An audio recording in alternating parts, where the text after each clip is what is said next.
Hi friends, എല്ലാവർക്കും one clip PSC YouTube ചാനലിലേക്ക് സ്വാഗതം. Guruvayur Devaswom board LD clerk LGS തസ്തികയിലേക്കുള്ള വിജ്ഞാപനം വന്ന് കണ്ണു തുറക്കും മുന്നെയാണ് അതിൻ്റെ പരീക്ഷാ തീയതിയും പുറത്തുവിട്ടിരിക്കുന്നത്. ജൂൺ ജൂലൈ മാസങ്ങളിലാണ് ഇതിൻ്റെ പരീക്ഷ നടക്കുന്നത്. പല ഉദ്യോഗാർത്ഥികളും വളരെയധികം ടെൻഷനിലാണ്. കാരണം വളരെ കുറച്ച് ദിവസങ്ങൾ മാത്രമാണ് പരീക്ഷയ്ക്ക് നമുക്ക് അവശേഷിക്കുന്നുള്ളൂ. ഇനിയുള്ള ദിവസങ്ങളിൽ എങ്ങനെ ഒരു പ്രൊഡക്റ്റീവ് സ്റ്റഡിയിലൂടെ നമുക്ക് റാങ്ക് ലിസ്റ്റിലേക്ക് എത്താം എന്നുള്ളതാണ് ഈ ഒരു വീഡിയോ മൊത്തമായി കാണുക. അതിനുശേഷം നിങ്ങളുടെ വിലയേറിയ അഭിപ്രായം താഴെ കമൻറ്റ് ബോക്സിൽ രേഖപ്പെടുത്തുക. ഉപകാരപ്രദമാണ് എന്ന് തോന്നുകയാണെങ്കിൽ നിങ്ങളുടെ സുഹൃത്തുക്കളിലേക്കും റിലേറ്റീവ്സിലേക്കും ഒന്ന് ഷെയർ ചെയ്യുക. അപ്പോൾ നമുക്ക് ആദ്യം തന്നെ ഇതിൻ്റെ അപേക്ഷകർ ആരൊക്കെയാണെന്നുള്ളതും എത്ര അപേക്ഷകളാണ് നിലവിൽ വന്നിരിക്കുന്നത് എന്നുള്ളതും നമുക്കൊന്ന് നോക്കാം. ഗുരുവായൂർ ദേവസ്വം ബോർഡ് LD ക്ലർക്കിന് 57,854 അപേക്ഷകരാണ് നിലവിൽ വന്നിരിക്കുന്നത്. ലാസ്റ്റ് ഗ്രേഡ് തസ്തികകൾക്കാണെങ്കിൽ 15,930 പേരുമാണ് നിലവിൽ അപേക്ഷകൾ വന്നിരിക്കുന്നത്. പരീക്ഷ ജൂൺ ജൂലൈ മാസത്തിലാണ് നടക്കുന്നത്. ഇനി നമുക്ക് ഇതിൻ്റെ അകത്ത് ഓരോ തസ്തികയിലും എത്ര അപേക്ഷകരും അതേപോലെ തന്നെ റിപ്പോർട്ട് ചെയ്ത ഒഴിവ് എത്രയാണെന്ന് നോക്കാം. നമുക്ക് ഏറ്റവും കൂടുതൽ ഇമ്പോർട്ടൻ്റ് ആയിട്ട് ഉദ്യോഗാർത്ഥികൾ കാത്തിരുന്നത് എന്ന് പറയുന്നത് LD ക്ലർക്കിൻ്റെ തന്നെയാണ്. അതിൻ്റെ നിലവിലെ അപേക്ഷിച്ച ഉദ്യോഗാർത്ഥികൾ എന്ന് പറയുന്നത് 57,854. നിലവിലത്തെ ഇതിൻ്റെ അകത്ത് വന്നിരിക്കുന്ന ഒഴിവുകൾ എന്ന് പറയുന്നത് 37 ഒഴിവുകളിലേക്കാണ് ഇത്രയും പേര് മത്സരിക്കാനായിട്ട് പോകുന്നത്. ഓക്കെ, അതേപോലെ തന്നെ പിന്നെ വരുന്നത് നിലവിലെ ഗാർഡനർ, കൗബോയി, അതേപോലെ തന്നെ സ്വീപ്പർ, ആയ, റൂം ബോയ്, വിളക്ക് തുട, ലാമ്പ് ക്ലീനർ, അതേപോലെ തന്നെ ലിഫ്റ്റ് ബോയ്, ഓഫീസ് അറ്റൻഡൻറ്റ് എന്ന് പറയുന്ന ഒരു പോസ്റ്റ്, അതേപോലെ തന്നെ സാനിറ്റേഷൻ വർക്കർ. അങ്ങനെയാണ് ഇതിൻ്റെ അകത്ത് ബാക്കിയുള്ള തസ്തികകൾ. ഏറ്റവും കൂടുതൽ വേക്കൻസികൾ വരുന്ന ഏതാണെന്ന് ചോദിച്ചു കഴിഞ്ഞാൽ നിലവിൽ റൂം ബോയും അതേപോലെ തന്നെ സാനിറ്റേഷൻ വർക്കർ എന്ന് പറയുന്ന ഒരു പോസ്റ്റിലേക്കാണ്. പിന്നെ ഈ പറയുന്ന കൗബോയും അതേപോലെ തന്നെ നമ്മുടെ ബാക്കിയുള്ള വേക്കൻസി എന്ന് പറയുന്നത് ഈ പറയുന്ന നമ്മുടെ LD ക്ലർക്കിൻ്റെ വേക്കൻസിയാണ് 37. ബാക്കിയൊക്കെ ഏകദേശം എന്താണ് വളരെ കുറച്ച് വേക്കൻസി മാത്രമാണ് നിലവിൽ റിപ്പോർട്ട് ചെയ്തിട്ടുള്ളൂ.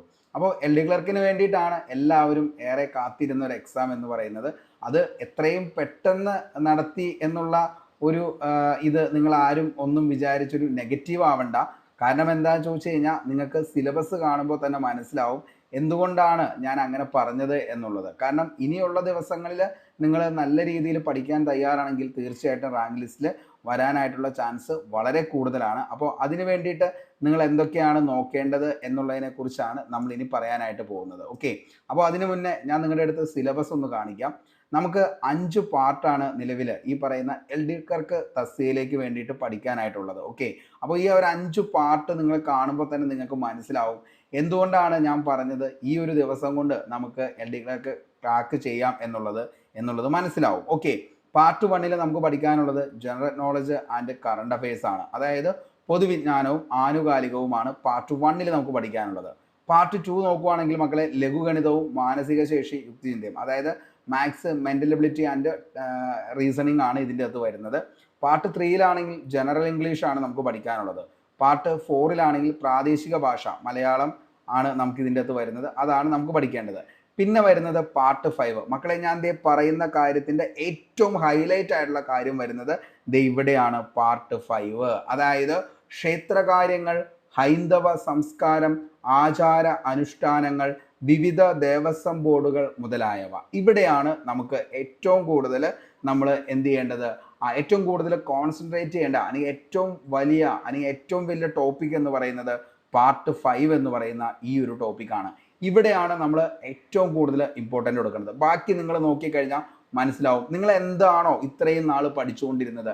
LD ക്ലർക്കിന് വേണ്ടി നിങ്ങൾ എന്താണ് പഠിച്ചത്, അസിസ്റ്റന്റ് സെയിൽസ്മാന് വേണ്ടി നിങ്ങൾ എന്താണ് പഠിച്ചത്, അതേപോലെ തന്നെ സെക്രട്ടേറിയറ്റ് OAക്ക് വേണ്ടി നിങ്ങൾ എന്താണ് പഠിച്ചത്, ഡിഗ്രി പ്രിലിംസിന് വേണ്ടി നിങ്ങൾ എന്താണ് പഠിച്ചത്. അതായത് ഇതുവരെയും നിങ്ങൾ PSCക്ക് വേണ്ടി എന്താണോ പഠിച്ചത് അത് തന്നെയാണ് ഈ പറയുന്ന 4 പാർട്ടിലും വരുന്നത്. അതായത് പാർട്ട് 1, പാർട്ട് 2, പാർട്ട് 3, പാർട്ട് 4.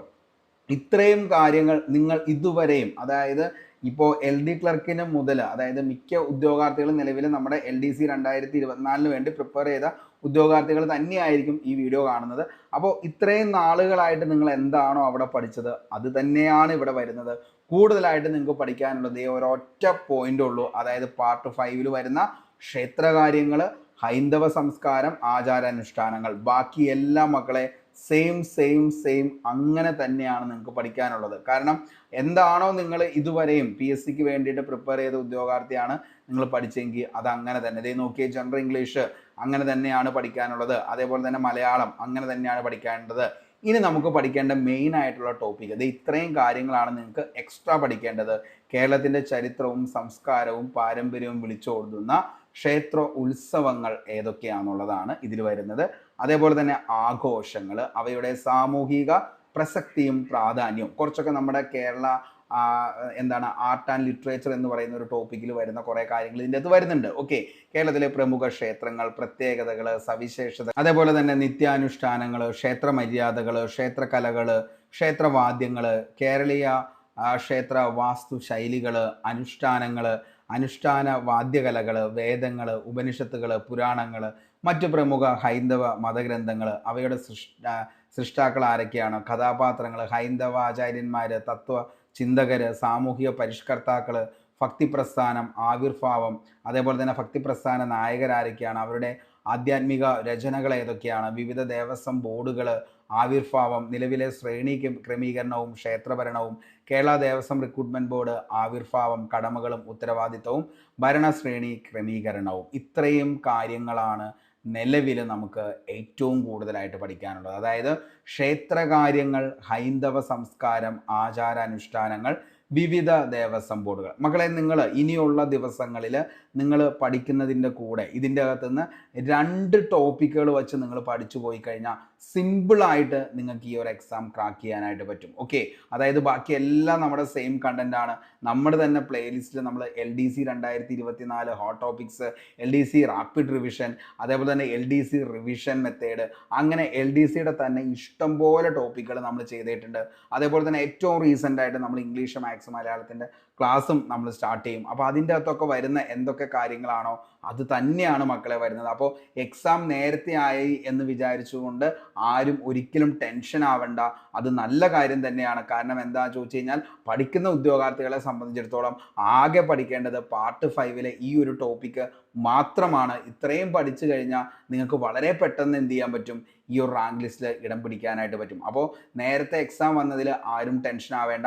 ഇനി നിങ്ങൾ എല്ലാവരും കാണുമെന്ന് ഉറപ്പുണ്ടെങ്കിൽ തീർച്ചയായിട്ടും നമുക്ക് ഈ പറയുന്ന ഒരു ഹോട്ട് ടോപ്പിക്സ് ആയിട്ടുള്ള നമ്മുടെ ക്ഷേത്രകാര്യങ്ങൾ, ഹൈന്ദവ സംസ്കാരം, ആചാരാനുഷ്ഠാനം, വിവിധ ദേവസ്വം ബോർഡുകൾ, ഇത്രയും കാര്യങ്ങൾ ഞാൻ ഡീറ്റെയിൽ ആയിട്ട് ഞാൻ ക്ലാസ് എടുത്തു തരാം. അപ്പോൾ അത് വേണമെങ്കിൽ താഴെ ഒന്ന് കമൻറ്റ് ചെയ്താൽ മതി. അത്രയും മാത്രം മതി നിങ്ങൾക്ക് കൂടുതലായിട്ട് പഠിക്കാനുള്ളൂ. അപ്പോൾ മക്കളെ, വെറുതെ ഓരോന്ന് ആലോചിച്ച് നമ്മൾ ടെൻഷൻ ആവുമെന്ന് വേണ്ട. നിങ്ങൾ കോൺഫിഡൻ്റ് ആയിട്ട് തന്നെ ഇരിക്കുക. നിങ്ങൾ എന്താണോ പഠിച്ചത് അത് തന്നെയാണ് ഇവിടെ വരുന്നുള്ളൂ. ആകെ വരുന്ന ഈ സ്പെഷ്യൽ ടോപ്പിക്സ് മാത്രം എന്ത് ചെയ്യുക, പഠിച്ചു പോവുക. 2 ടോപ്പിക്സ് ഡെയിലി നിങ്ങൾ പഠിച്ചു പോയി കഴിഞ്ഞാൽ ഈ പറയുന്ന ഒരു 2 വീക്ക് കൊണ്ട് നമുക്ക് ഇത്രയും കാര്യങ്ങൾ കംപ്ലീറ്റ് ആവും. അതിൻ്റെ റിവിഷൻ എന്ത് ചെയ്യുക, അടുത്ത ദിവസങ്ങളായിട്ട് ജസ്റ്റ് ഒന്ന് ചെയ്ത് നോക്കുക. അത്രയും മതി. കാരണം ഇതൊക്കെ വളരെ സിമ്പിൾ ആയിട്ടുള്ള ടോപ്പിക്കാണ്. നിങ്ങൾ കഴിഞ്ഞ പ്രീവിയസ് ഇയർ ക്വസ്റ്റ്യൻസ് നോക്കിക്കഴിഞ്ഞാൽ മനസ്സിലാവും. ഉറപ്പായിട്ടും ഇത് ഒരു പ്രാവശ്യമെങ്കിലും വായിച്ചൊരു ഉദ്യോഗാർത്ഥിയാണെങ്കിൽ തീർച്ചയായിട്ടും നിങ്ങൾക്ക് എന്ത് ചെയ്യാൻ പറ്റും, ഓപ്ഷനിൽ നിന്ന് ഉത്തരത്തിലേക്ക് എത്താനായിട്ടും പറ്റും. ഓക്കെ, അപ്പോൾ ഒന്നും ആലോചിച്ച് ടെൻഷൻ ആവുമൊന്നും വേണ്ട. നിങ്ങൾ പഠിച്ച കാര്യങ്ങൾ തന്നെയാണ് വരുന്നത്. എക്സ്ട്രാ ഈ ഒരു കാര്യം അത് നിങ്ങൾക്ക് എല്ലാവരും കാണുമെന്നുണ്ട് ഉറപ്പുണ്ടെങ്കിൽ തീർച്ചയായിട്ടും നമുക്ക് ഒരു ക്ലാസ് ആയിട്ട്, ഹോട്ട് ടോപ്പിക്സ് ആയിട്ട് നമുക്ക് ക്ഷേത്രകാര്യങ്ങളും ഹൈന്ദവ സംസ്കാരവും ചെയ്യാം. ഓക്കെ, അപ്പോൾ ഇത്രയും കാര്യങ്ങളൊക്കെയാണുള്ളൂ. എന്തെങ്കിലും ഡൗട്ട് ഉണ്ടെങ്കിൽ താഴെ കമൻറ്റ് ബോക്സിൽ നിങ്ങൾ നിങ്ങളുടെ അഭിപ്രായം രേഖപ്പെടുത്തിക്കോ. അപ്പോൾ നമുക്ക് പുതിയൊരു വീഡിയോയുമായി വീണ്ടും കണ്ടുമുട്ടാം. നമ്മുടെ ചാനൽ സബ്സ്ക്രൈബ് ചെയ്യാത്തവരാണ് നിലവിൽ കണ്ടുകൊണ്ടിരിക്കുന്നതെങ്കിൽ ചാനൽ ഒന്ന് സബ്സ്ക്രൈബ് ചെയ്യുക. അതേപോലെ തന്നെ നമ്മുടെ ടെലഗ്രാം ചാനൽ കൂടി ഒന്ന് ജോയിൻ ചെയ്തോ. അവിടെ ഞാൻ ഇതിൻ്റെ നിലവിലത്തെ സിലബസ് ഒന്ന് നിലവിൽ PDF ആയിട്ട് ഇട്ടേക്കാം. അപ്പോൾ ഇത്രയും കാര്യങ്ങളാണുള്ളൂ. എല്ലാവർക്കും നല്ലത് മാത്രം വരട്ടെ എന്ന് ആത്മാർത്ഥമായി പ്രാർത്ഥിച്ച് നിർത്തുന്നു. Signing off, Arun Kombanadan. Thank you.